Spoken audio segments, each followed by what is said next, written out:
Dinas Energi dan Sumber Daya Mineral, ESDM, Sulawesi Tenggara melakukan penatausahaan izin usaha pertambangan, IUP, mineral bukan logam dan batuan. Kabid Minerba Dinas ESDM Sultra, Muhammad Hasbullah Idris mengatakan rapat koordinasi tersebut bertujuan untuk penatausahaan IUP guna meningkatkan penanaman modal dalam negeri, PMDN. Dalam aturannya penerbitan IUP mineral bukan logam dan batuan ada di provinsi, tetapi kabupaten masih memiliki kewenangan dalam hal penerbitan rekomendasi, katanya kepada tribunnyusultra.com, Senin, tanggal 30 September tahun 2024. Hasbullah Idris menjelaskan agenda tersebut untuk mengkoordinasikan tugas dan fungsi antara provinsi dan kabupaten. Kabupaten memiliki kewenangan rekomendasi dan juga pengawasan. Hal inilah yang kita bahas dan koordinasikan, agar PMDN dapat berjalan lancar, jelasnya. Hasbullah Idris mengatakan dalam rakor tersebut juga dilakukan untuk memaksimalkan pendapatan asli daerah atau PAD. Kegiatan ini juga untuk memaksimalkan PAD, baik di tingkat kabupaten dan provinsi, ujar Kabid Minerba Dinas ESDM Sultra. Sementara itu, Dinas ESDM Sultra mencatat IUP mineral bukan logam dan batuan yang ada di Sulawesi Tenggara pada tahun 2024 sebanyak 209. Terbanyak ada di Konawe Selatan izin eksplorasi 47 IUP, sedangkan operasi produksi sebanyak 17 IUP, ujar Hasbullah Idris.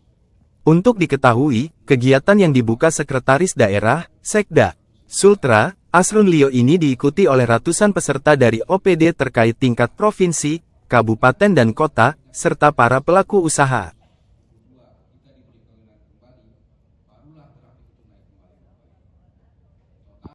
Kita itu rakor atau rapat koordinasi penataan IUP MBLW dalam rangka PMDN.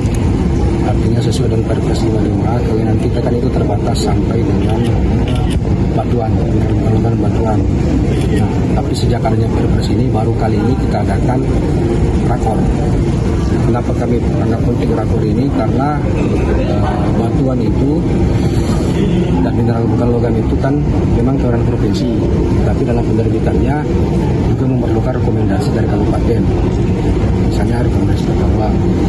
Kemudian yang kedua, penagihan pajak atas pemanfaatan mineral bukan logam dan batuan ini juga ditarik oleh kabupaten selain dari provinsi untuk offset pajaknya. Jadi memang banyak keterlibatan dari kabupaten dalam rangka penerbitan ini. Jadi bukan hanya provinsi sendiri. Dan juga karena yang menerima dampak atau manfaat dari pertambangan ini yang paling pertama itu kabupaten. Makanya rakor ini kita adakan kembali setelah terakhir itu 2014. Sudah 10 tahun baru kita adakan kembali. Nah, responnya cukup bagus.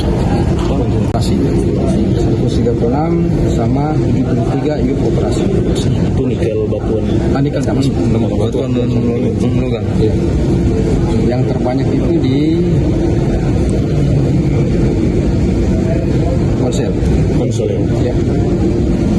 Konsel itu 47 unit eksplorasi, 17 unit operasi produksi. Totalnya 64.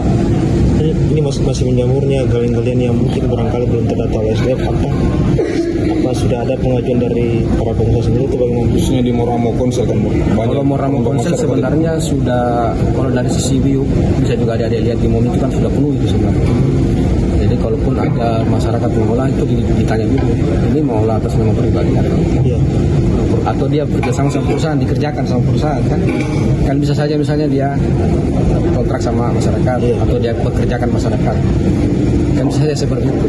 Tapi kalau tidak ya berarti dia menambah tanpa izin. Sanksinya apa bang? Pidana.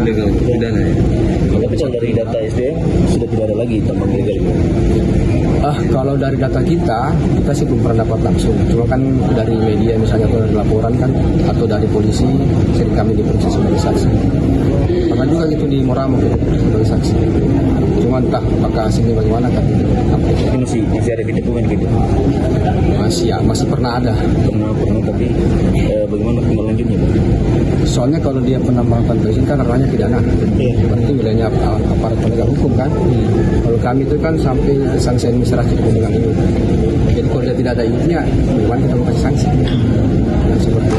Bang, dalam di tukar informasi informasi ke kabupaten kota, karena setelah acara ini ada juga penyerahan berita acara ke kabupaten kota terkait berapa izin yang sudah diberikan provinsi ke masing-masing kabupaten kota.